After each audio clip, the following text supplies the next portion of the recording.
Friends, welcome to my त्विजा। मेरा 1 से 2 साल का बच्चा मुझे बिल्कुल छोड़ता ही नहीं है, एकदम क्लिंजी हो गया है, लटकते रहता है मुझे पूरा दिन। और मुझे यही समझ में नहीं आता कि क्या बच्चे को समझ में ही नहीं आता है कि इंडिपेंडेंट प्ले नाम का भी कोई चीज़ होता है। श्रेया, आप ऐसा करो ना, मुझे बहुत सारे आइडियाज़ बता दो।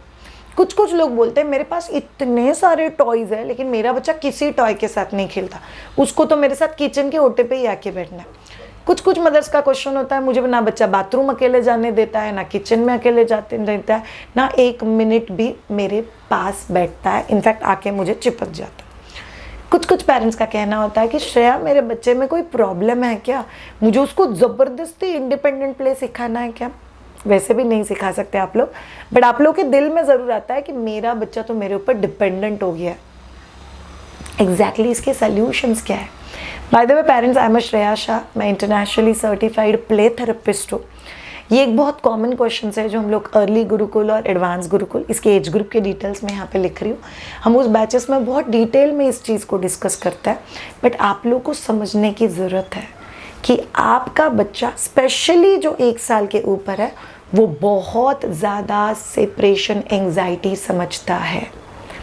आपके 1 साल से लेके 2 साल के आसपास के बच्चे के ब्रेन को समझता है, अच्छा अगर मैं अकेला खेलता है तो ये मेरे को छोड़ के जा सकती है, और ये छोड़ के जाती है मतलब मेरा सेफ्टी जोन मुझसे दूर जा रहा है, तो ये मेरे को छोड़ के जा ही नहीं, इसलिए मैं क्या करूँ, बस चिपक के रहे उसको छोड़ ही मत, पुच की तरह उसके पीछे लग जा। तो उसका ब्रेन हर चीज़ को ऐसे प्रोसेस करता है कि मैं अकेले खेलने का इफेक्ट अगर आता है तो ये मेरे को छोड़ के चली जा सकती है, इसलिए अकेले खेली मत। इसका मतलब आपके बच्चे में कोई प्रॉब्लम नहीं है, बस आपका बच्चा डेवलप हो रहा है। But at the same time आप जो बोल रहे हो, श्रेया मैं फोर्स करूंगी इंडिपेंडेंट प्ले के लिए, मैं टॉयज लेके आऊंगी, मैं ना उसको रोते रोते नानी के पास दे दूंगी, या रोते रोते किसी के पास दे दूंगी, उसको लेके चलाओ जाओ, या मेरे बच्चा किसी कॉर्नर में अच्छे से खेल रहा है, मैं निकल के चली जाऊंगी चुपचाप से। ये गलतियाँ गलती से भी नहीं करना है। सो ऐसे क्या क्या गलतियाँ श्रेया जो मुझे नहीं करनी है? नंबर 1, ये अजम्पशन नहीं करना है मेरा बच्चा तो सिर्फ मेरे ऊपर डिपेंडेंट है, मेरे को तो पता ही नहीं है मेरे बिना रह भी पाएगा कि नहीं, मेरे को तो ऑफिस जाना है, मेरे को तो बाहर जाना है, पता नहीं यार मैं कभी मेरा लाइफ जी पाऊंगी। ये बच्चे के आसपास डिस्कशन करना ही नहीं है। इट एड्स निगेटिविटी कि मेरा मम्मा को प्यार करना ये मम्मा के लिए बर्डन है, नहीं है। नंबर 2, बच्चा ना अकेले खेलने लग गया, किसी और को इशारा करके चुपचाप उधर से निकल जाओ। ये गलती कभी भी मत करना। आप बच्चे को इनडायरेक्टली बता रहे हो कि आप अकेले और अच्छे से खेलोगे तो मम्मा विल लीव यू, जो बच्चे के लिए भी ठीक नहीं है और आपके लिए भी ठीक नहीं है। नंबर 3, कभी भी ये गलती मत करना कि आप बच्चे को ज़बरदस्ती इंडिपेंडेंट प्ले के लिए किसी जगह में या किसी सोशल एनवायरनमेंट में फोर्स करोगे, जाओ जाओ खेलो खेलो खेलो, और बच्चा आके आपको बार बार चिपक रहा है, नहीं चलेगा। And last but not the least, बच्चे को ब्लेम या लेबल करना मत शुरू करो। तो बहुत चिपकू बच्चा है, ये तो बहुत लटकने वाला बच्चा है, बस लेबल्स बच्चे के दिमाग के ऊपर बहुत ज़्यादा नेगेटिव असर करता है, जो एज अ पेरेंट हम लोग के लिए अफोर्डेबल नहीं है। सो बच्चे का ब्रेन इन चीज़ों को प्रोसेस ही ऐसे करता है कि मैं लटकता उसको मतलब वो मेरे साथ रहेगी, मैं लटकता उसको मतलब वो मुझे प्यार करती है, वो मेरा सेफ्टी जोन है, तो मुझे सेफ फील करने के लिए बार बार उसके पास जाना है। बिकॉज 1 साल से लेकर 2 साल के बच्चे के लिए, जैसे कि मैंने बोला, डिफरेंट इज डेंजर, वैसे जो चीज़ रिपीटेडली होती है या जो चीज़ प्रेडिक्टेड है, प्रेडिक्टेड रूटीन बच्चे को सेफ्टी देता है। ये बच्चे के लाइफ का एक बहुत कमाल का सिनेरियो है। अब जानते हैं डेवलपमेंटल वाइज, जैसे कि मैंने आप लोग को बोला, बच्चे के ब्रेन का एक हिस्सा होता है कि कितना रोना है, कब रुकना है, यहाँ पे रोना सही है कि नहीं है, अभी मुझे रोना चाहिए कि नहीं रोना चाहिए, वो मेरी मम्मी तो ऑफिस गई है लेकिन वो आती है ना वापस, ये समझ के बच्चे नहीं रोना है। वो ब्रेन का ना लॉजिकल पार्ट डेवलप नहीं है, वो लॉजिक नहीं समझता उनको, बट प्रॉब्लम ऐसा है कि उनका इमोशनल पार्ट डेवलप्ड है, तो वो इमोशंस को बहुत पीक पे फील कर पाते हैं, इसीलिए रोते तो भी एकदम कमाल का रोते, जिद करते तो भी एकदम कमाल की करते, किसी चीज़ को पकड़ के बैठ जाते हो तो कमाल का पकड़ के बैठ जाते हैं, बिकॉज बाई नेचर उनका ब्रेन में से प्रोसेस करता है। बट श्रेया, इसको फिक्स कैसे करें? एक्चुअली मुझे ऐसा लगता है कि मेरा बच्चा इंडिपेंडेंटली प्ले नहीं जानता, तो चलिए इसको फिक्स करने का कुछ स्टेप्स का गाइड सीखता है। वो गाइड सीखने से पहले कुछ कोर चीज़ें बता देती हूँ। आपका बच्चा इंडिपेंडेंट प्ले धीरे धीरे सीखेगा, और ये प्रोसेस 2 से 3 साल का भी हो सकता है। नंबर 2, बच्चा कुछ भी इंडिपेंडेंटली नहीं खेलेगा, ऐसी बात नहीं है। अगर आप थोड़ा सा ऑब्जर्व करोगे, माइट बी वाटर प्ले अगर बच्चे को पसंद है, सैंड प्ले पसंद है, माइट बी कोई और सेंसरी प्ले जो बच्चे को पसंद है, अगर आप ऐसी 1-2 एक्टिविटीज़ ढूंढ पाए तो बच्चा वो कुछ एक्टिविटीज़ लंबा थोड़ा कर लेंगे and that will work. Number 3, practically समझ के लो कि मेरे बच्चे के उम्र के लिए उसने कितनी देर एक जगह पे बैठ के इंडिपेंडेंटली खेलना एक्चुअली साइंटिफिकली प्रूवन है। तो 2 साल का बच्चा 2 मिनट के लिए, 1 साल का बच्चा 1 मिनट के लिए, 3 साल का बच्चा 3 मिनट के अंदर, 5 से 7 साल का बच्चा 5 मिनट के अंदर, और उसके आगे फिर बच्चे थोड़ा लंबा बैठ सकते हैं। सो बच्चे इतना ही देर बैठते हैं, कुछ मिनट, बस 2 मिनट खेलाने के मेरा बच्चा भाग जाता है, वो 2 मिनट खेल लिया, उसके एज के हिसाब से तो खेल लिया। नंबर 5, बच्चे वो चीज़ें बहुत अच्छे से खेलते हैं जिसमें उनका सेंसरी भूख फुलफिल हो रहा है, या उनको तुम लोगों ने कोई चैलेंज दे दिया, बस ये सॉल्व करो, या आप लोगों ने उनको कोई एक्टिविटी दे दिया, तो they will get engage and they will start doing it.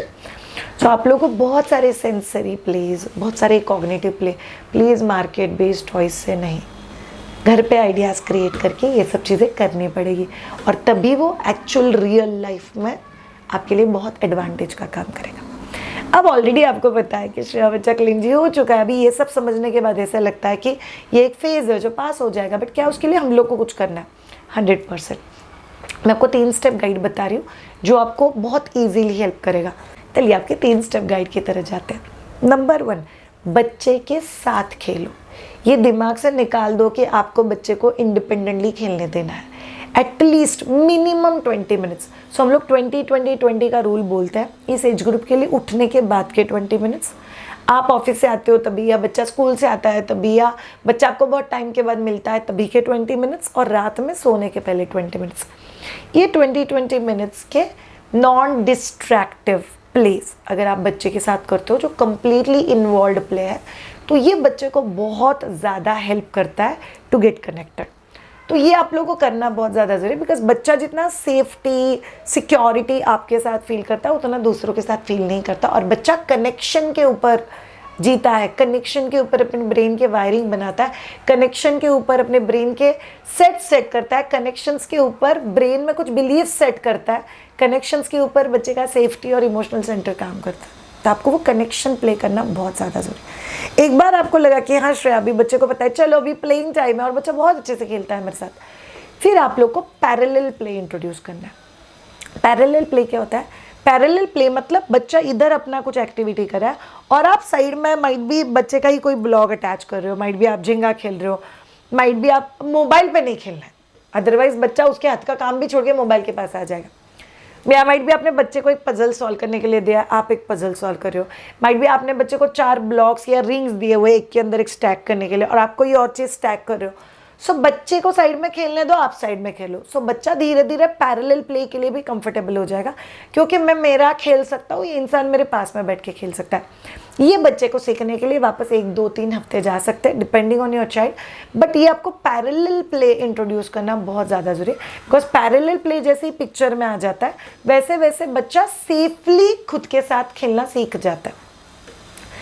Third and बहुत important step, in fact third step के बाद मैं आपको एक बोनस टिप देने वाली हूँ, बट पहले थर्ड स्टेप जान लो। थर्ड स्टेप है प्रेडिक्टेबल लिविंग। ये तुम लोग को कहीं ना कहीं आपके दिमाग में बाय हार्ट करना पड़ेगा। अगर आप जाने वाले हो बच्चे को छोड़ के, तो आपको बोलना है बच्चा आप खेलो, मम्मा वहाँ पे खड़े रह के कपड़ों की घड़ी डाल रही है, या कपड़े आयरन कर रही है, या कपाट ठीक से लगा रही है, या कबर्ड में से कपड़े ठीक से समेट रही है, जो भी वॉट एवर वर्क हुआ, मम्मा कबर्ड में कपड़े रख के वापस आती है। आपने जो भी प्रॉमिस किया हुआ है, जो भी कि कपड़े रख के वापस आती है, मतलब कपड़े रख के ही आप वापस आओगे। खेल रहा है क्या, ऐसे कॉर्नर से देख लिया, अच्छा अच्छे से खेल रहा है कि चलो और 2 काम खत्म कर देती हूँ, this is not allowed. So predictable मतलब आप इन्फॉर्म करते हो, आप जाते हो, इनफैक्ट आप ये भी बोल के सकते हो आपका हो जाए, आपको मम्मा चाहिए तो आप उधर आ जाना, अदरवाइज मम्मा इतना कपड़े रख के वापस आती है। सो प्रेडिक्टेबल लिविंग आपके बच्चे को एक इंडिपेंडेंट प्लेयर 100% बनाएगा। अब जाते हैं बोनस टिप की तरफ। आपको पता है जब भी बच्चा इन्वॉल्व होके कुछ खेलता है तो पेरेंट्स अप्रिशिएट करने के लिए जाते हैं। बच्चा खाता है, कहते very good, wow you did it so good, ये यू जॉइंड इट, तो बच्चे को क्या आदत लगती है, मैं कुछ भी करता हूँ तभी मुझे उसका वैलिडेशन चाहिए। बच्चा कुछ भी करेगा पहले आपकी तरफ देखेगा, कुछ भी करे। सो बच्चे का पूरा फोकस जो एक्टिविटी करने में था वो अप्रिसिएशन पाने में लग जाता है, and that should be avoided. So ये बोनस टिप है। जब भी बच्चा इन्वॉल्व प्ले, कुछ भी इन्वॉल्व होके कर रहा है, आप बच्चे को हेल्प, अप्रिसिएशन, इंटरफियरेंस, इंस्ट्रक्शन देने के लिए नहीं जा सकते। बच्चे को अपना काम करने दो, और बच्चा अपना काम कर रहा है इसलिए उसको छोड़ के भी नहीं जा सकता, अदरवाइज बच्चा अपना काम करेगा ही नहीं। सो ये बोनस टिप प्लीज़ याद रखना, स्पेशली फर्स्ट डोज स्टेप में, ताकि बच्चे को एक बहुत क्लैरिटी के साथ मिल जाए, माई पेरेंट्स आर देयर, माँ बाप है, माँ बाप जाते हैं, छोड़ के जाते हैं, माँ बाप वापस आते हैं। ये जिस दिन बच्चे को समझ में आ जाएगा, उस दिन वो बहुत अच्छे से इंडिपेंडेंट प्ले करने लग जाएगा। आपके बच्चे के ब्रेन में या बच्चे में कोई प्रॉब्लम नहीं है। कोई बच्चा ज़िंदगी भर चिपको के रहने वाला है। बच्चा हर फेज़, हर एज लाइफ का आउटग्रो कर देता है, और बच्चा ये भी फेज़ आउटग्रो कर ही लेगा। आपको तो बहुत सिंपल सी चीज़ बच्चे के साथ करनी है। बच्चे के साथ वो कनेक्शन बिल्ड करो और बच्चे को समझो। बच्चा क्लींजी हो रहा है मतलब बच्चा इमोशनली और ज़्यादा डेवलप हो रहा है। तो बच्चे को हमारे टैंट्रम की नहीं, बच्चे को हमारे हेल्प की ज़रूरत है, और बच्चा टैंट्रम हमें परेशान करने के लिए नहीं कर रहा है, हमसे हेल्प मांगने के लिए कर रहा है। अगर आपको आपका पेरेंटिंग मेरे साथ थोड़ा और मैच्योर्ड वे में आगे लेके जाना है, so do connect with us on www.maithujaa.com और ज्वाइन करो either sleep training peaceful parenting के लिए, बिकॉज आप पीसफुल रहोगे तो इरिटेशन कम रहेगा। ज्वाइन अर्ली गुरुकुल 6 महीने से लेकर 3 साल के बच्चों का इनिशियल वायरिंग सेट करने के लिए, और 3 साल से लेकर 7 साल के बच्चों का pre operation stage of life. बच्चे लाइफ में रिलेशनशिप्स को कैसे देखेंगे, लाइफ को कैसे देखेंगे, वो हम लोग बच्चों को सिखा सकते हैं। Thank you so much all of you ये पर्टिकुलर वीडियो देखने के लिए। Have a great time, take care. और ये वीडियो उन पेरेंट्स के साथ शेयर करना जिनके साथ आप लोग गॉसिप कर रहे थे, मेरा तो बच्चा बिल्कुल एक जगह पे नहीं रुकता है। चलिए, thank you so much, have a great time, bye.